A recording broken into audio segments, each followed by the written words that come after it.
मेरा अज्ञान है, माई इग्नोरेंस। तो ये एक पंक्ति पूरी हुई, ये मेरा अनुभव है। मदीयम शरीरम मदीया प्राणाः मदीयम मनश्च मदीया बुद्धि मदीयम अज्ञानम इति। अच्छा, किसने बताया आपको? तो इसे बताने की जरूरत नहीं है। ये तो मेरी स्वतः की अनुभूति है। इसलिए कि आगे की पंक्ति दे, आगे के शब्द देखना। स्वेनैव ज्ञायते। स्वेन, इसको तोड़ेंगे तो स्वेन एव ज्ञायते। ये तो अपने द्वारा ही जाना जाता है। इसमें किसी के उपदेश की आवश्यकता नहीं है। स्वेन एव ज्ञायते, ये तो मेरे द्वारा ही मेरी अनुभूति होती है। फिर कहते तद यथा, ठीक इसी प्रकार से। और सिद्धांत पक्ष को प्रकट करते पहले उदाहरण देते हैं कि मदीयत्व ज्ञातम। बोले ठीक इसी प्रकार जैसे शरीर मेरा, प्राण मेरा, मन मेरा, बुद्धि मेरा, अज्ञान मेरी, जे इस इनको मेरे द्वारा ये चीजें मेरी है ऐसा जाना जाता है। ठीक इसी प्रकार से कटक मदीयत्वेन ज्ञातम किम। तो बोले कटक कुंडल ग्रहादिकम। कटक कुंडल, कटक यानी कंगन, कुंडल यानी कान में पहनने वाले। बोले और ग्रह आदिकम, ग्रह घर इत्यादि, ये सारी वस्तुएं ये मेरी हैं मेरी हैं मेरी हैं, उस तरह से ये जानी जाती है। जिस तरह से घर मेरा है, ये कंगन मेरे हैं, ये कुंडल मेरे हैं। बोले ये क्या है? बोले स्वस्मात् भिन्नम।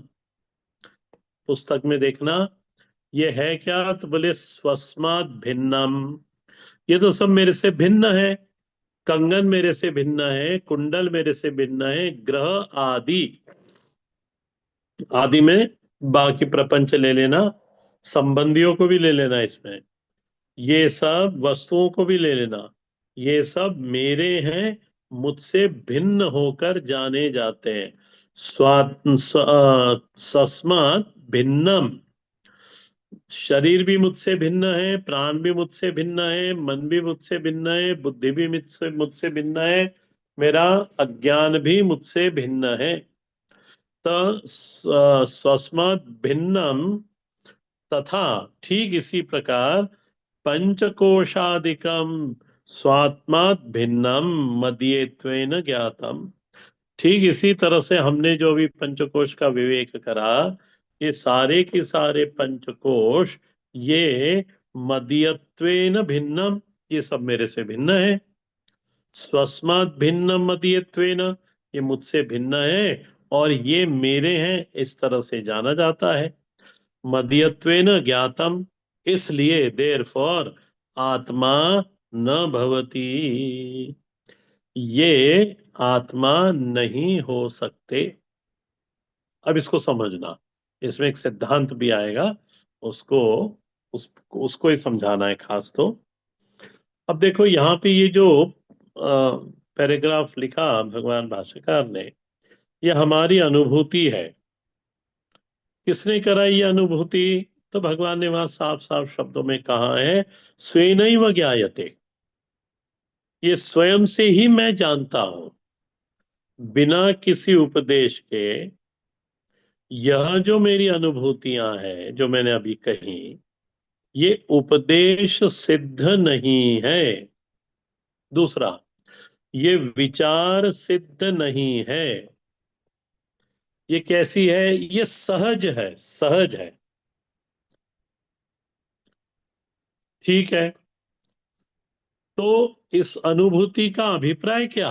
बोले विश्लेषण करने पर, तथा, जैसे तद यथा, तद यथा को देखना, ये स्वेनैव ज्ञायते सेकंड लाइन में, तद्यथा लिखा है वहां पर, यानी वो संधि है, उसको तोड़ दिया मैंने। तद यथा आपके पुस्तक में भी होगा, यदि वहां पे वर्ड मीनिंग दिए होंगे तो। तद यथा, ये तो ऐसा ही हुआ। कैसा हुआ? बोले मदीयत्वेन, जो बोले मैं, ये तो ऐसा ही हुआ। कैसा हुआ? बोले जो मेरा करके जाना जानकारी होती है ना। किसके बारे में मेरा कह के जानकारी होती है? बोले कनक कटक कुंडल ग्रहदादिकम। इसकी अनुभूति कैसे होती है? ये मेरा आभूषण है, ये मेरा घर है, ये मेरी कार है, इत्यादि इत्यादि इत्यादि।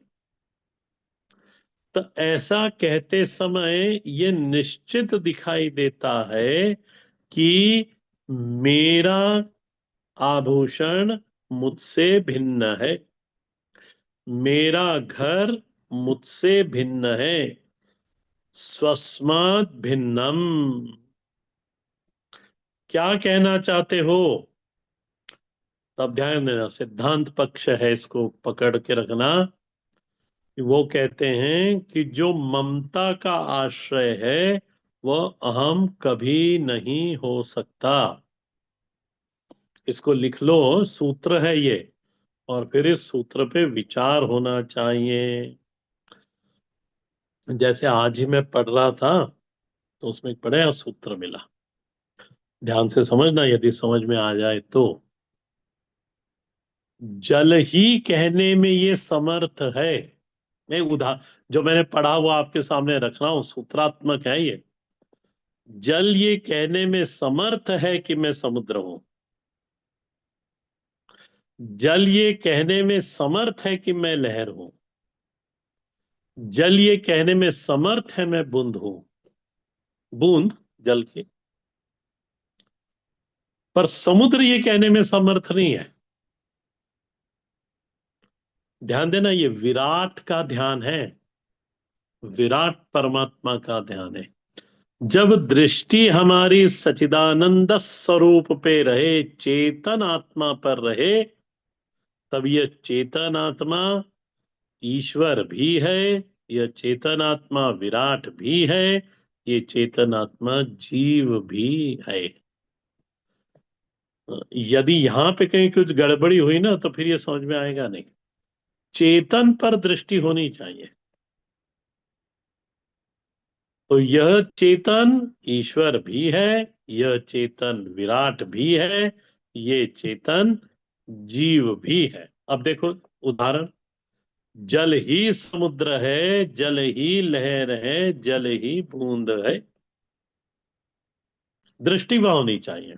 अब देखो यहां पे, जो ममता का आश्रय है वो अहम नहीं हो सकता। ममतास्पद, उसको यदि संक्षिप्त में लिखना हो तो ममतास्पद वह अहमास्पद नहीं हो सकता।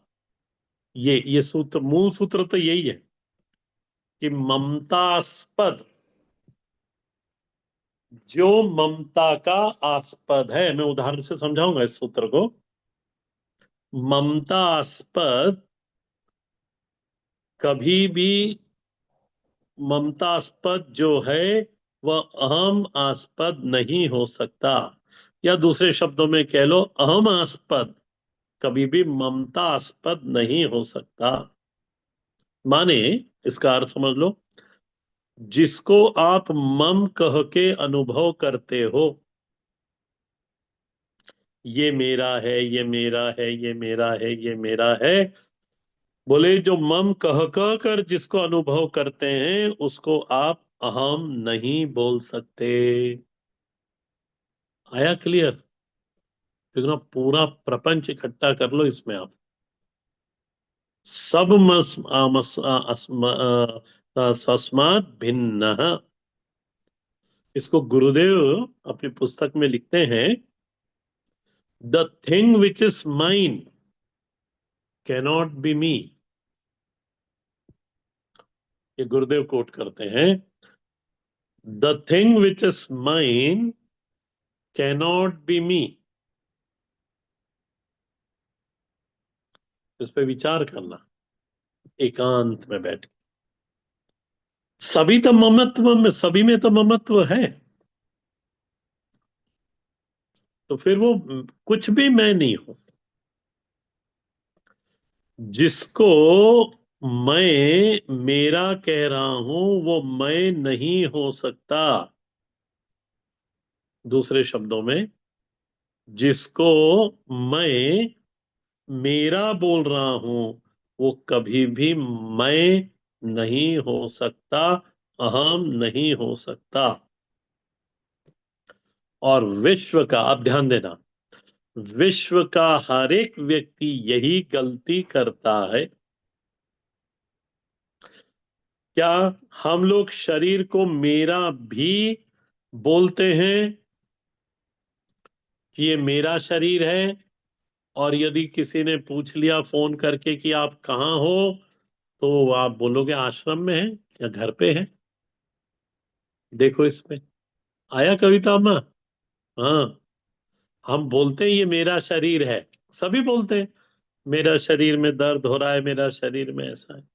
पर आपसे पूछे फोन करके, किसी ने पूछ लिया आप कहाँ हो, तो बोले हॉस्पिटल, डॉक्टर के पास। तो आ गया ना वहां, शरीर में अहम भाव वहां आ। ये गलती दिन भर होती रहती है, ये एक दुर्घटना है। और इस दुर्घटना से सारे रोग उत्पन्न होते हैं। क्या दुर्घटना है? मैं देह हूं। बस इसके बाद देह की सारी समस्या किसकी हो गई? मेरी। और बस इसको हल करते करते करते करते करते करते पूरा जीवन बीत जाता है। पूरा क्या, कई जीवन बीत जाते हैं। इसलिए भगवान गीता जी में कहते हैं, द्वंद्वों के लिए पहले उन श्लोकों को पढ़ना, मैं अभी पढ़ा रहा हूं वहां पे दिल्ली में। भगवान वहां कहते, तितिक्षस्व भारत,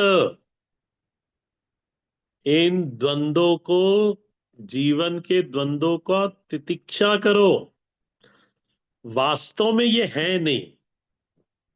और यदि तुम्हें वर्तमान में अनुभव में आते हैं, तो तितिक्षस्व भारत।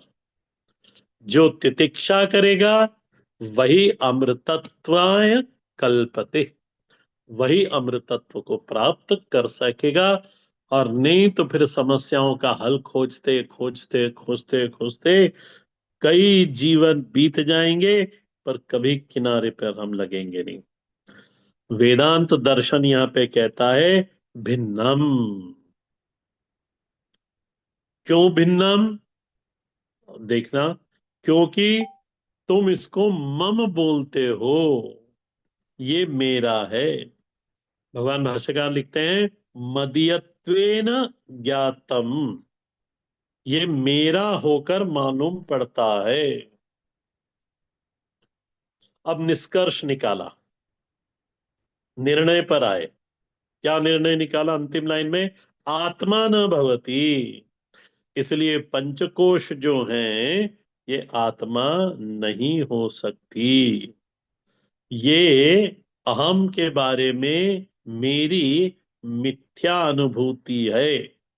अपने बारे में अहम पंचकोश के अतीत है, इसको जानना है। पर पंचकोश के साथ जो हम लोग इसको रोज अनुभव करते हैं, ये मिथ्या अनुभूति है। जो अहम तत्व है वह पंचकोशातीत सन। इसलिए पंच, तीनों शरीर, तीन अवस्थाएं और पंचकोश, ये आत्मा नहीं हो सकते। शिष्य को बिल्कुल समझ में आ गया कि हाँ गुरु जी, ये तो बिल्कुल ठीक है कि ये तो मेरे हैं ऐसा मालूम पड़ता है। परंतु गुरुजी हमारा जो प्रश्न था वो तो वैसे ही कि वैसा रह गया। बोले कौन सा? बोले आत्मा तर ही का। बोले इतना सब होने के बाद फिर वो आत्मा, तो ये सब आपने निषेध वाक्य से बोला। जो परिभाषा आत्मा की बताई, ये आपने निषेध मुख से बताई। ध्यान देना, वेदांत हमेशा निषेध मुख से ही पढ़ा जाता है। तो शिष्य ने अनुनय विनय करते हुए कहा कि महाराज विधिमुख से तो कुछ बता दो। अब भगवान फिर परिभाषा करते हैं, आत्मा तरहि कह। तो उन्होंने कहा सचिदानंद स्वरूप। दूसरे पन्ने पे है सचिदानंद स्वरूप। अब वापस महाराज वो शिष्य के मन में प्रश्न आया, अब ये सचिदानंद क्या होता है गुरुजी? अब ये समझाओ कि सत क्या है, चित क्या है, आनंद कह। बोले ये सब आप मेरे को बताओ। उन्होंने कहा कि ठीक है, अभी गीता जी पढ़ लो और ये अगली कक्षा में इसको हम सत चित आनंद के ऊपर उस पे चर्चा करेंगे, क्योंकि फिर एक साथ तीनों पे होगी। केवल मैं सत करके छोड़ दूंगा ना तो काम नहीं चलेगा। हम लास्ट क्लास में गीता जी के अध्याय नंबर 10 के श्लोक नंबर 27 पे थे। यदि आपके पास पुस्तक खुली होगी सामने, तो आप हम लोग विचार कर रहे थे नराणाम नराधिपम।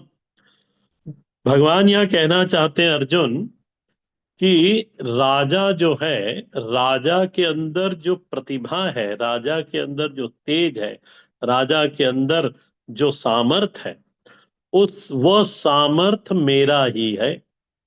तुम मुझको उस राजा में अनुभव कर सकते हो। यह हमारा विचार चल रहा था। और उसके अंदर हम ये समझ रहे थे कि राजा में परमात्मा का प्रकाश किस तरह से है। और उसके अंतर्गत फिर मैंने आपको ये बताया था कि राजा के अंदर देखने का सामर्थ्य है, यानी सूर्य चंद्र उसके अंदर है।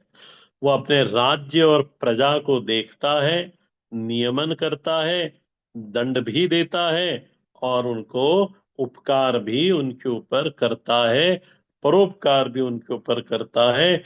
तो अग्नि और विद्युत के समान राजा का, राजा के पास बल है। और उसके अंदर हमने अग्नि तत्व को प्रधान लेके चले थे। और मैंने ये बताया था कि इस पृथ्वी पर जितनी भी योनियां हैं, उन योनियों में केवल और केवल मनुष्य जाति ही ऐसी है जो इस अग्नि तत्व का उपयोग करने में सफल है। और फिर हमने मन के ऊपर आ गए थे कि मन उसको महत्व नहीं देता जो सहज रूप से हमको प्राप्त है। महत्वपूर्ण होते हुए भी जो वस्तु और जो व्यक्ति सुलभ होते हैं, उनकी ओर ध्यान जाता नहीं। उसको हमने पूरा करने के बाद फिर वापस अग्नि तत्व के ऊपर आए थे कि अग्नि तत्व केवल मनुष्य ही उपयोग कर सकता है, पशुआदि योनियां इसको समर्थ नहीं है इसका उपयोग करने में। अच्छा, इसके आगे बढ़ते हैं कि यदि इस अग्नि से हमने असावधानी करी, यदि हम असावधानी करते हैं तो ये फिर भस्म करने में भी समर्थ है। तो राजा में ये सामर्थ होना चाहिए।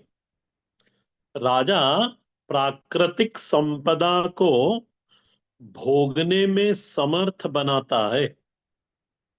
इस पे विचार कर लेना। इसलिए तो लड़ाई हो रही है ना। यूरेनियम प्राकृतिक संपदा है, और उसको ईरान कैसा उपयोग करना चाहता है? अपने सुरक्षा की दृष्टि से, और एनर्जी की दृष्टि से भी उपयोग किया जा सकता है। तो राजा जो है ये प्राकृतिक संपदा को भोगने में योग्य बना देता है, और उससे समृद्धि आती है। कैसे? अग्निवत राजा होता है, और वो समृद्धि को लेके आता है। विकास का जो मूल कारण है, मूल हेतु है, वो अग्नि ही है। और यदि इनसे हम असावधान रहे इस अग्नि से, तो अग्नि भस्म करने में बिल्कुल समर्थ है, अग्नि भस्म भी कर दे। इस तरह से राजा में, अब भगवान कहते हैं राजा में अनेक देवताओं का निवास है। भगवान विष्णु का इसके अंदर प्रकाश है। और इसके अंदर प्रधान रूप से यदि देखना चाहे, यानी मनुस्मृति में से बोल रहा हूं मैं, ये मनुस्मृति में कहा है राजा के अंदर भगवान विष्णु का तेज है। सारे देवता इसके अंदर, इसके बुद्धि से लेकर अंग प्रत्यंग में सारे देवता का स्थान है।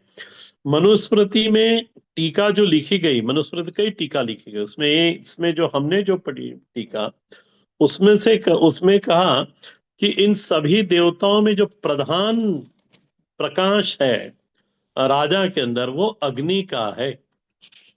और वहां पे टीकाकारों ने ये भी लिखा है कि जिस व्यक्ति में अग्निदेव निवास करते हैं वो राजा बनने योग्य है। ये वहां टीका में है। और यदि, ध्यान देना, और यदि कोई अग्नि रहित प्रारब्धवश राजा बन जाए तो, बन तो गया, तो उसमें आग ही नहीं है, कोई भी डांट के चला जाए। हमारे भारतवर्ष ने ऐसा एक राजा देखा है, अभी वर्तमान की बात कर रहा हूं। देश अहम अंधकार में रहता है, देश में कोई विकास नहीं होता महाराज, और वो बिल्कुल ठंडा राजा रहता है। 2010 में एक सर्वे हुआ था, और आप लोगों में से किसी ने पढ़ा भी होगा। उस सर्वे में ये बताया था कि विश्व की 5 शक्तिशाली महिलाएं कौन है, और उसमें दूसरे नंबर पे सोनिया जी थी, और प्रधानमंत्री गायब थे। तब वो सरदार जी प्रधानमंत्री थे। और शक्तिशाली किसको बताया? वो सोनिया जी को, क्योंकि वही उनको ऑर्डर देती थी, वही उनको बोलती थी क्या करना है क्या नहीं करना है। तो राजा ऐसा है जो उस श्रेणी में राजा का नाम होना चाहिए, पर राजा तो महाराज गायब थे, और वो सोनिया जी थी, उनका नाम था उसके अंदर। तो गोस्वामी जी लिखते हैं इसके अंदर एक कुराजा भी होता है। गोस्वामी जी लिखते हैं, जासु राज प्रिया प्रिय प्रजा दुखारी। ये रामचरितमानस की पंक्ति है। भगवान राम श्री लक्ष्मण जी को कह रहे हैं कि जासु राज प्रिया प्रजा दुखारी, सो नृप अवश नरक अधिकारी। वो राजा नरक का अधिकारी होता है। यदि सुराजा है और राज शक्ति उसके हाथ में है, तो महाराज बड़े बड़े सकारात्मक परिवर्तन करने में वो समर्थ होता है। इसलिए भगवान यहाँ कह रहे हैं, अर्जुन तुम राजा के अंदर मेरा प्रकाश देखो। नराणाम च नराधिपम। आगे श्लोक नंबर 28 के अंदर पहला भगवान ने जो कहा, आयुधा नाम हम वज्र वज्रम, और इसको भगवान भाष्यकार इसको खोलते हैं। भगवान भाष्यकार कहते हैं, आयुधानाम अहम वज्रम दधीची अस्ति संभवम। देख रहे हो आप भाष्य में? हाँ, दधीची अस्ति संभवम। अब ये ऋषि दधीची के अस्थियों से बना हुआ ये वज्र है। अब इसकी कथा ऐसी है कि जब इंद्र को बृहस्पति जी ने त्याग दिया था, अब इसमें कथा सुनानी पड़ेगी कि जब बृहस्पति जी ने इंद्र का त्याग करा, तब ये भगवान विष्णु के पास गए, ब्रह्मा जी के पास गए, उन्होंने कहा कि महाराज बृहस्पति जी ने हमको त्याग दिया। तो ब्रह्मा जी ने पहले तो डांटा इनको और कहा कि जाओ इनके पास जाओ, क्या नाम था, त्वष्टा के पास, ये वसु हैं, बोले इनका पुत्र है विश्वरूप, वही देवताओं का गुरु बनने का अधिकारी है। तो गए महाराज देवता, पहले तो बड़ा मना कर दिया, परंतु फिर देवताओं की अनुनय विनय सुनने के बाद इंद्र का त्वष्टा ने कहा ठीक है, हमारा पुत्र तुम्हारा गुरु बन जाएगा। और जब वो विश्वरूप गुरु बने तो ये देवताओं बड़े सुरक्षित भी हुए, और विकास को भी प्राप्त हुआ। अब क्या हुआ कि ये जो त्वष्टा थे, ये जो विश्वरूप थे, ये त्वष्टा की पत्नी, उसका उनका नाम है रचना, और ये असुर कुल से आती हैं। तो इसलिए विश्व रूप में असुरों के प्रति भी एक संवेदना हृदय में रहती है। उसको क्या बोलते हैं अंग्रेजी में? Blood is thicker than water. हाँ हाँ, blood is thicker than water. तब वो क्या करें? तो देवताओं को तो आहुति देते ही थे विश्वरूप, और साथ में अपने मामाओं को भी आहुति देते थे। किसी ने इंद्र को जाके कह दिया कि महाराज जी इस तरह से करते हैं। इंद्र सीधे उनके पास गया, और जब वो हवन कर रहे थे, इंद्र ने भी वहां खड़े रह के देखा कि ये मेरे नाम से तो जोर से उच्चारण करके आहुति देते हैं, और फिर एक मौन आहुति भी देते हैं।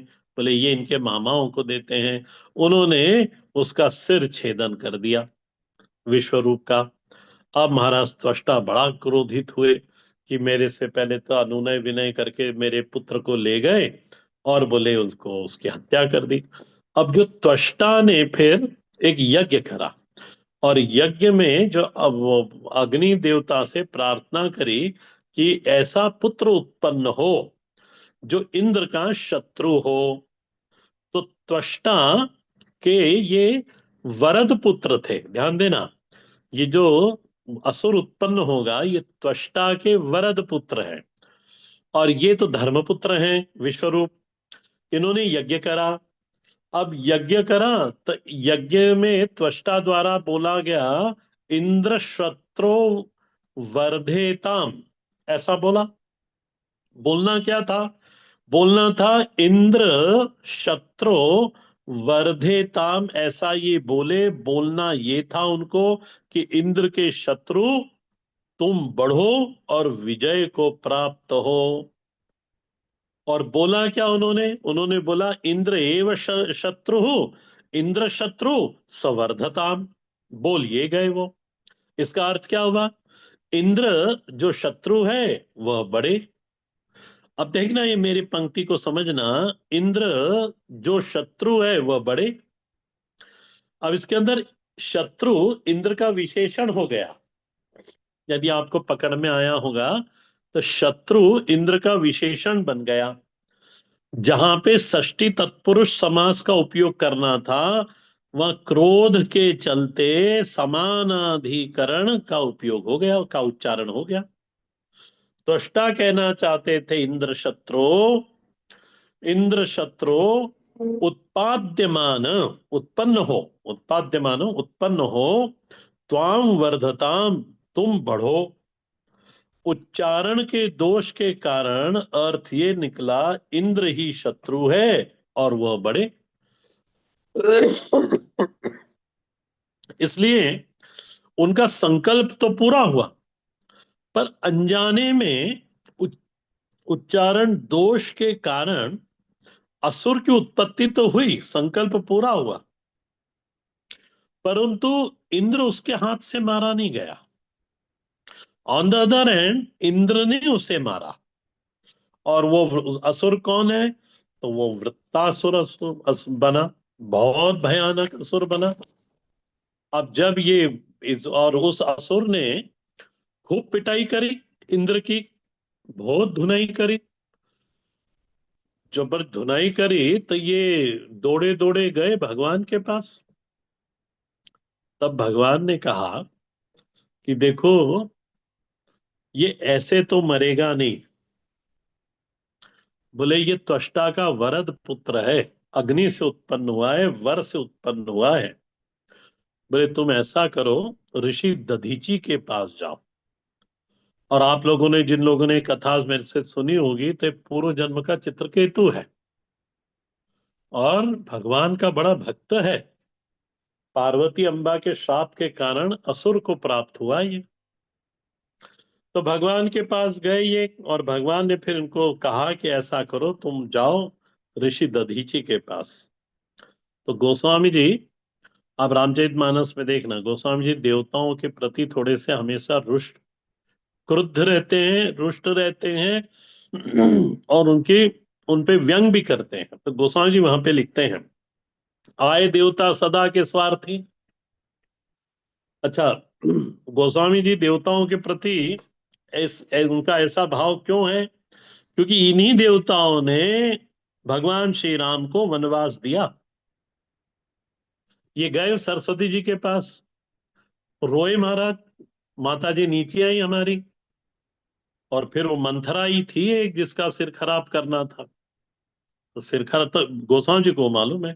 तो गोस्वामी जी ने कहा यही देवता हैं जिन्होंने हमारे भगवान को वनवास दिया था। इसलिए आप देखना गोस्वामी जी की पंक्तियां, एक पंक्ति और है वो मेरे को याद नहीं आ रही है। वो बड़े क्रोध में उन्होंने बोला है कि देवता ऐसा होते थे। यहाँ पे भी उन्होंने कहा आए देवता सदा के स्वार्थी, और दधीची की जी के पास आए। दधीची का आश्रम नैमिषारण्य के पास है, हमने कथा करी थी तब हम गए थे। अच्छा, उन्होंने कैसा कहा कि एक उंगली की हड्डी चाहिए होती तो दे देते, तो उन्होंने कहा कि नहीं, हमको तो आपकी पूरी हड्डियां चाहिए।